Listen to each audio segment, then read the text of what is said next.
Hey everybody, I'm Rick St. Clair, host of Listen Up Elora, and today I have with me the mighty talented Jordan Faye. Jordan, oh look at those pipes. Tell us about you. Well, I'm the worst known Scottish folk singer in all of Scotland, and I'm not even Scottish, so I don't know how that works. But you know, I can't even do a good Scottish accent. So no, Not surprising. I'm a Guelph-based singer-songwriter. Nice. I've been in this town for how long now? You would know. I've been, I think, 13 years, Wow. and but yeah, and I I've been doing my thing since my early 20s, and took a little hiatus when I had a daughter, Rosemary, and now I'm kind of getting back into it for the past year and a bit. I've been Yeah. playing and writing, and I'm loving it. I've took a while, and I've fell right in love with it all over again. So I'm really happy to hear that. So yeah, because you've mentioned a couple points there that I'd love to dig into, and perhaps we could take a little stroll down memory lane, right? Um, all the way back to 2011, actually. You put out a record titled "Sorry I Slept In."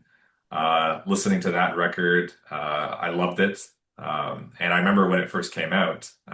Really, because you played on it, because you were I on the did, track. yeah. And on that note, it's an awesome record for all the rich instrumentation that you've got. So many amazing instruments and arrangements. So yeah, tell us a little bit about the making of that record, how you got so many instruments on there. Super impressed with that. Um, you have it described as more hooks and harmonies than you can shake a 9 pound hammer at, which Yeah. I love that line. And I think it's absolutely true. We could shake a 9 pound hammer pretty well. I think you know that music. We could a little bluegrass boogie there. Yeah, Um, yeah, what's my influence? I mean, the instrumentation comes from really I sought out to do sort of like an acoustic, at the risk of sounding pretentious. I wanted to do like an acoustic Sergeant Pepper. The right. Beatles Sergeant Pepper was very like rich with you had sitar and horns and bass harmonicas and all kinds of, crazy sounds that weren't really of the norm at the time. So I just kind of wanted to experiment, and I kind of did make a point of each track sort of having something a little bit different and saying, well, what Yeah, could I put on this track to that wouldn't impede upon the song? Still the song right, would still come across, but right, right. so yeah, so one song would be charango, which is like a,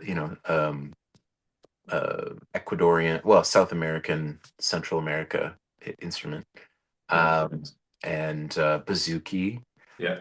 and banjo, mandolin, yeah, all kinds of stuff. So it was sonically, I wanted it to be to kind of um, just the songs to kind of like the songs still be very resonant with people, but then have that added kind of like, oh, that's an interesting Yeah. timbre or so, yeah.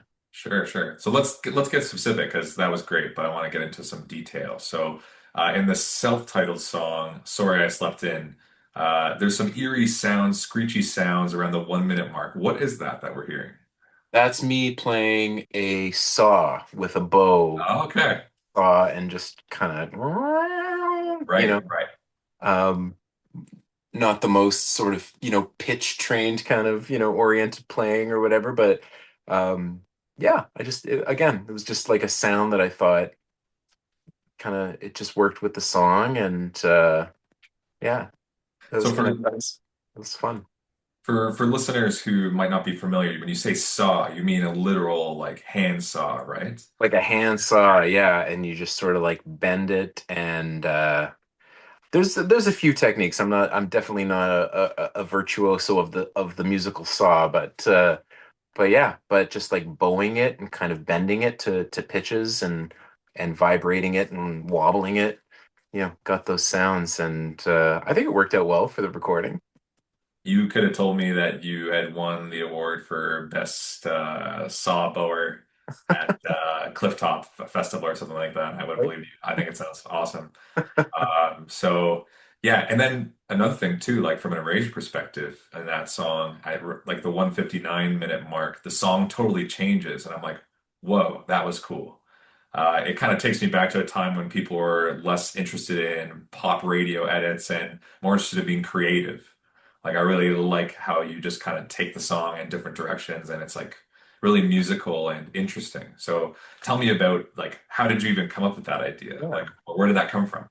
Thanks, Rick. Yeah, I mean, I feel like, we've the whole like I don't know if it's a musical term or whatever, but like the ABC kind of chorus, where the Yeah, different yeah, songs yeah.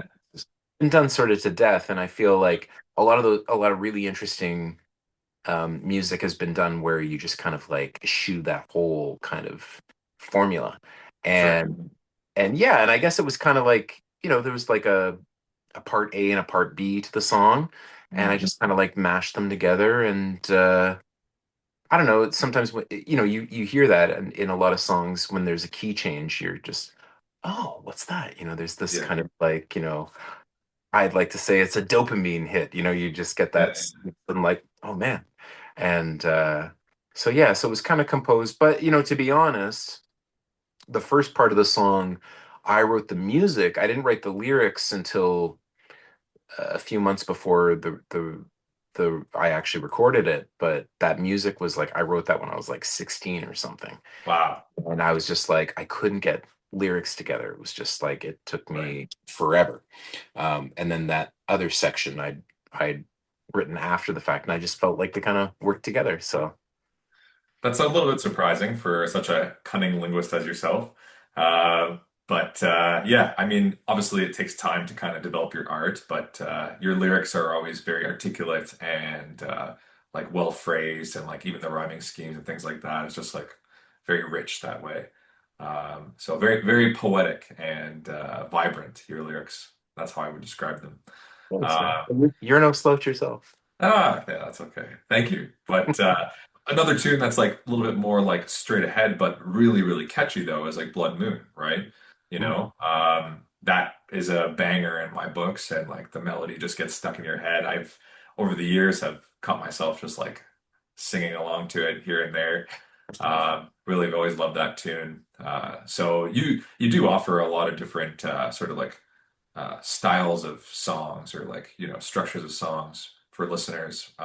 When I like I said, I really love sort of the arrangements of "Sorry I Slept In," but also when you have just like a really catchy but authentic and rootsy tune like "Blood Moon," it's like it's all great, right? So you could Yeah. do A B whatever, but you could also do something like "Sorry I Slept In," and all of the above is wonderful. You do it really well. So, um, what about a tune like "You Put a Price on My Head"? Who's playing the strings on that? Sounds like a violin arrangement, Oh, or yeah, it was a viola actually. Yeah, oh, that was Penny Paul was his name, and he is a very accomplished string player. I actually knew him. I had like two contacts through that. He was actually, I feel like he's a cousin of my ex-wife. okay, We were married at the time of the recording, yeah, um, and also he was a buddy of a friend of mine, Tyler Blues. Shout out Tyler. Um, and yeah, so he just kind of he happened to be in Toronto. He was playing a gig and he crashed overnight, and I got him to like play those lines on a couple of tunes. He also played on Resolutions, which is another song on the album, and there's maybe one more that he played on. okay. And that was all like crushed in what may seem like a hungover morning. Oh wow, okay. It's all done very yeah, but tastefully done. And again, just getting a different sound. It's kind of it's a bit of a sad, it's a sad song, right? So it's kind of the lamentable string kind of arrangements seem to work, and he harmonized with himself. And then one more on this record I have to mention, Another Night, Another Round. I believe that's Oud on there. Really, really beautiful sound. Tell me about that. Who's playing it? What's that all about? Who's playing it? That's your friend and mine, Mr. Dave Haffey, who Of is one of your course. most accomplished musicians I've ever had the pleasure of working with, let alone knowing. Mhm. And yeah, he picked up an oud when he was in Istanbul, I think. He might correct me Right. on it, but um, he started. I don't know if he actually formally took lessons or if he just was plunking away at it. He's that kind of musician that he could just do that. Yeah. But yeah, the song needed something else, and I think it was just one of those casual things. It was just like he was messing around with the oud one day in the music studio when we were kind of working together Yeah. on a break, and I said, would you want to play that on this track? And he said, sure. And it kind of lent itself a minory kind of thing. So Yeah. he did that little opening thing, which was just totally improvised, and then little fills and lines in between, which I mean, for me, that's the best part of the song. Let alone that and the horns, which that is a flugelhorn played by Ira Zingraf, who's another incredible musician. Amazing. You got a lot of talented friends. I But do, I talent do. begets talent, right? Like you obviously are, amazing songwriter, and then you get all these amazing artists to collaborate with you, and what you have is like a beautiful record, you know? Well, when you get it's a combination of talent and people that are willing to be paid in beer. You're kind of like you strike gold, it's kind of it was yeah, there's another player, Mike Brooks, played some steel guitar on that album, and I think he gave his steel away, but at the time he was really getting into pedal steel, and so I was fortunate enough to like catch him in that stage of Right. his development or interest, and some great steel lines on there too, just adding a little bit of a twang. Yeah, yeah, it's like incredible the amount of instruments. I don't know how many there are, but I'm gonna listen to the record again and count them, just to know. But yeah, yeah, really, really beautiful sounds. So, and then I listened to another record of yours titled "The Gray Owls," right? So a little bit of a change in the sound, more of like a three-piece bluegrass inspired folk music, and also featuring multiple singers, right? So tell me a little bit about like the time in between those two records, and then what brought you to sort of making the Gray Owls record and how that all came to be. Yeah, well, the first the Sorry I Slept In album was a product of just, songs that I'd been writing up to that point, after the dissolution of my electric band Frayed. I'm just like a four-piece rock band, pretty like balls to the wall, straight ahead rock and roll band. Um, and then yeah, and then the formation of the Gray Owls as a carry off of that, which initially we were sort of like a folk rock kind of band, and then we sort of and then what happened? And then we kind of broke up just before, or that incarnation broke up before the album came out, Mm. and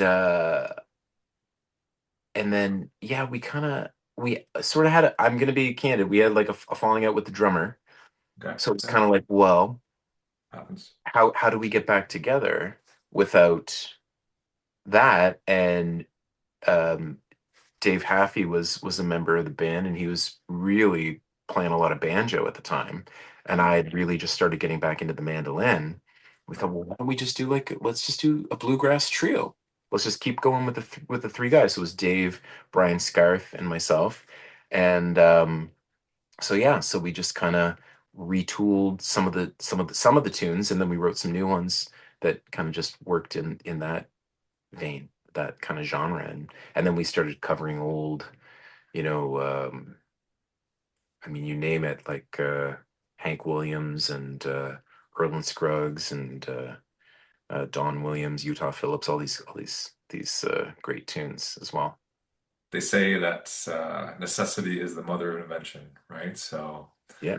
you adapt and you move forward, and I think it works.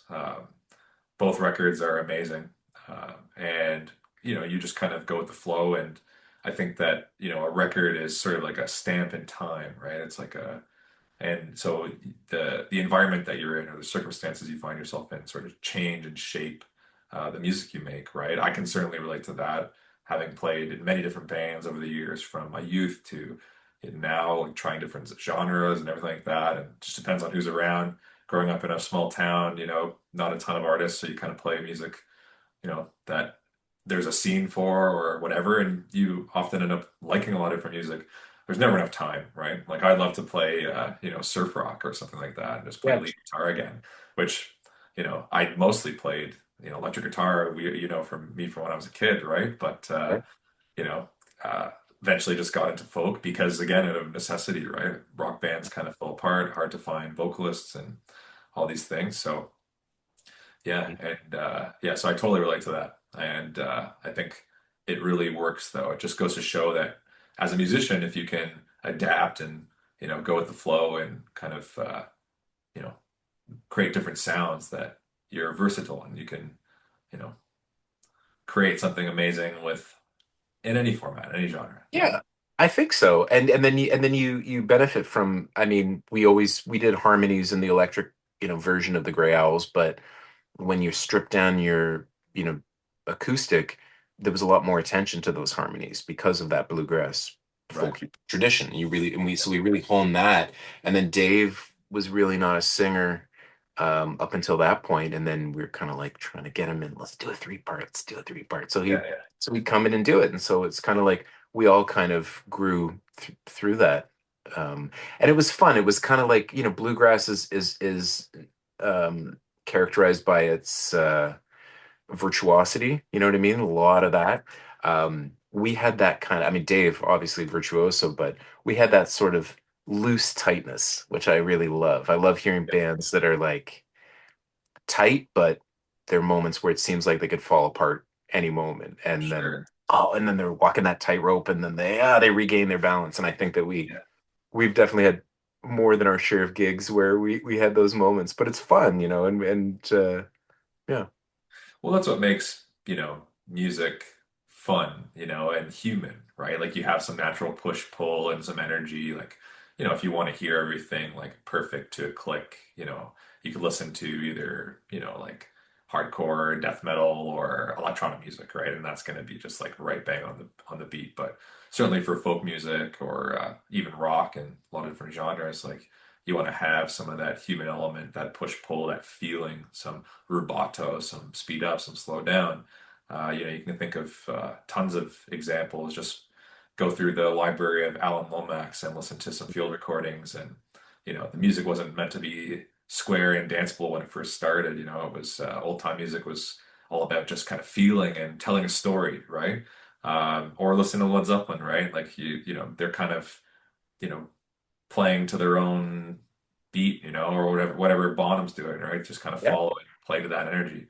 And Uh, and some people will call some of that sloppy and some will say it's just like pristine, but I mean, it's neither here nor there. It's just great, right? I mean, yeah, but yeah, those old blues field recordings, I mean, some of them are almost like accidental time changes where you're just like, oh, you just changed time signatures all of a sudden, but that wasn't, they consciously weren't, Bucka White wasn't doing that. You know what I mean? That was just yeah, something, just like the rhythm, just, and phrasing. So, right, totally. yeah. And actually, so to just talk about one tune on that record, "The End of the Tunnel," definitely my favorite song on the record. Oh, okay. You have just such gentle but elegant vocals. It's a beautiful progression. Really like the arrangements. I just wish the song was longer because it's kind of like a minute and like 30 seconds. I would love to hear an extended version of that in the future. But really, really beautiful the way it's arranged, and it starts off soft, and all the instruments. Really, really like that tune. And you sing that one. So, I sing that one. Brian sings harmony on it. mhm. Dave on banjo. But yeah, it's that's a funny one because that riff that I played, I actually wrote it for I sort of like commissioned myself to write a song for my cousin's birthday, Okay. and I wrote this like multiverse song about him and it was a novelty song. It was something I just wrote for him. Right, right. But I wanted to like, I felt it was like too good a riff to just like lose to like, like just a novelty song that only family would kind of hear. Right. So I so I resurrected it and used it and then wrote a song around that. So that's where that came from. But I deliberately made it a short song because I was listening to a lot of like I was listening to probably a lot of Hayden at the time, and Hayden has like Yeah. some like minute 30 kind of songs. So I thought, you know, I'm Yeah, just yeah. gonna I thought about writing another verse and I thought, you know what, I'm just gonna keep it short. He's got some short tunes, so yeah, I'll just Yeah. There's edit nothing him. wrong with that. I just enjoyed it so much. It's like, but at the same time, it's like you could just it could just make people like play it on repeat over and over again. You know what I mean? So increase Well, those stream counts, right? if I could charge per recording there. I'm He's gonna going make to millions of dollars, right? I'm just gonna crack a beverage here. I'm sorry it's not a second wedge or a spearhead, but Oh yeah, it's still good. that's okay. Well, what is it that you're having here? It's oh well, this is actually Silversmith. Okay, Their nut brown ale, which is really good, but originally it was black oak. Um and they operated just down the way from my where my dad used to work. So I put orders in for him nice. all the time. Be like, hey, when next time you're coming back, let me just grab a few cans of this or that. Yeah, okay. But Well, you're a bit of a like a brewmaster, beer connoisseur, right? not a brewmaster, I wouldn't say, but yeah, I'm a bit of a I'm like the foodie equivalent of a I'm a beery. Yes. Okay. Yeah. Nice. Well, so talking a little bit more about your, your future music and everything like that. I did see a post on Instagram where you talked a little bit about a hiatus from music, and now you're getting back into it. You mentioned that at the beginning of our conversation here too. So let's fast forward to the present, right? Tell us about what you got going on now. Any plans for future records? You're going to be playing at the next Listen Up event, so we'll talk more about that. But just give us sort of like a an overview of what we got going on right now. Yeah, I mean, in addition to just kind of like getting back on the horse and playing more gigs, I've got quite a backlog of material. I never really stopped writing, but I haven't been like prolific, you know. Um, until recently, I feel like I've written more songs in the past year than I've written in the past 6 years. Wow. And I'm really pleased. I feel like my songwriting's kind of matured somewhat, but it's kind of maintained its same, I like wordplay that's not self-conscious wordplay. Some it's just comes off a little bit too heavy-handed. So Right. I like those unexpected where you hear a word and then it's rhymed with something else and you're like, "Oh, cool," you know. Yeah.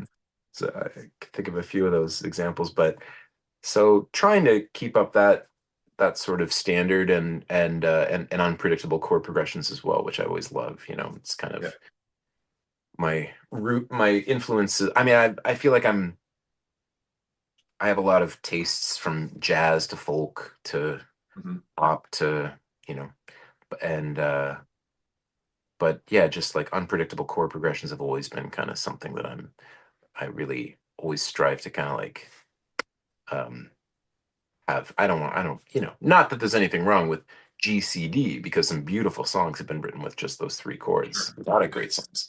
But Yeah. um but yeah, I kind of like to challenge myself really. Yeah. Okay. Awesome. But Well, yeah, but I'm doing that and I think there should be a record out before the end of the year anyways, hopefully sooner than later, but yeah. I'm recording some demos at the moment and they're probably going to be fully realized soon. Okay. Amazing. Yeah, I'll definitely be looking out for the record and would love to get you back in Elora when that comes out.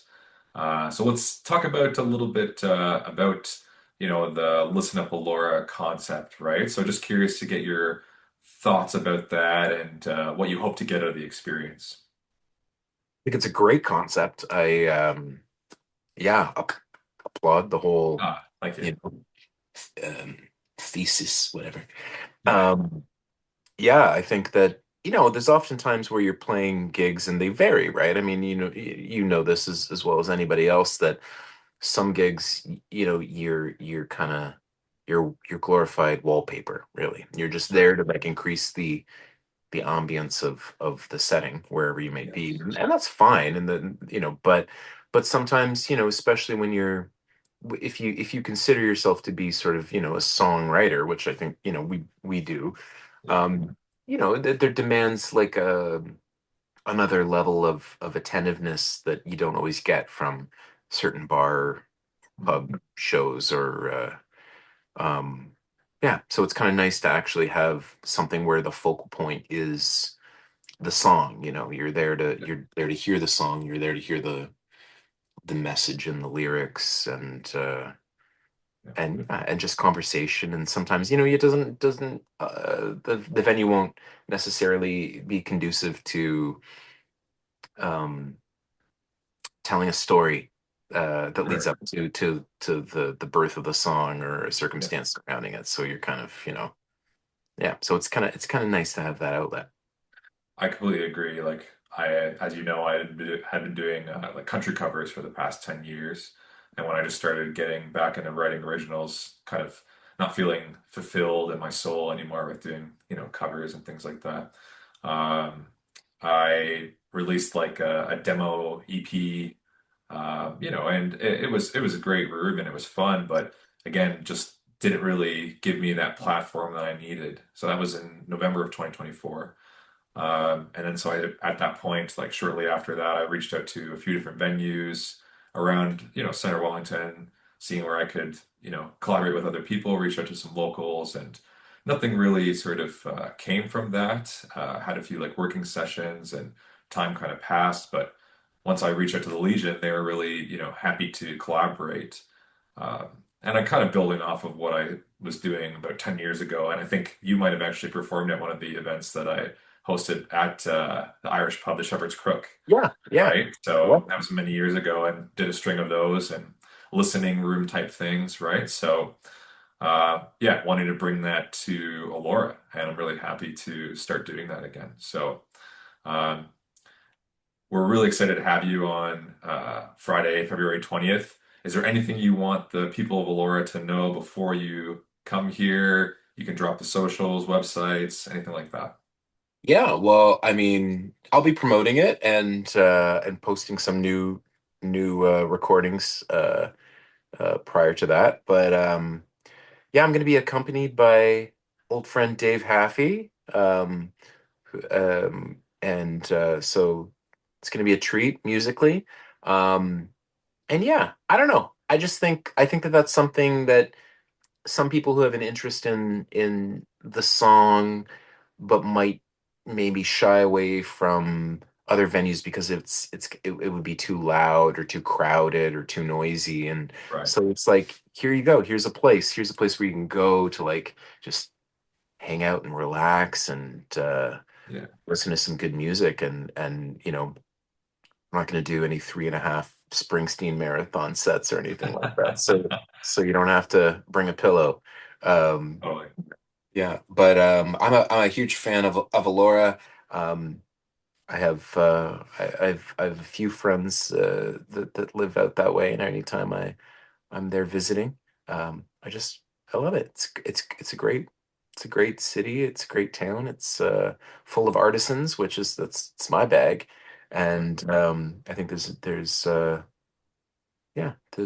definitely that appeal. So I hope to see you there. Yes, I will be there. I will be there. And I'm looking forward to seeing you there. So amazing. Well, I hope you enjoyed the combo and the beer, and we're gonna enjoy those things together on February 20th at the Legion. Yeah. So Is it licensed, Rick? it sure is. And And how it's much? probably the best price for beers in town. You can get, Molson X and all that good stuff. And is it and are tickets cheaper if you were to get them in advance as opposed to at the door? That's true, actually. So if you buy them online, they're $15, and the fees come off of, the event. So you don't have to pay extra for services. So it's $15 exact. At the door, it's 20. So it's a little incentive there to, get some in advance. We've already sold a few for the February 20th one. So I'm sure we'll get some more. We got you paired up with another amazing local artist, Lee Watson. So I'm really excited for you guys to meet. Ah, Uh, me too. and I think there could be some really good jam sessions. Lee called me over to his place, I don't know, maybe a few months back, and we were playing some country bluegrass stuff. I brought my banjo, which I hadn't played in quite a while, and he just knows all the great tunes. And yeah, so I'd love to get us all together and jam on tunes and You do some should, great and yeah, harmonies and stuff. I'd love that. And you should definitely play more banjo because you're a bit of a beast with it. Ah, With I the frail, with the you're more of a frailing kind of guy.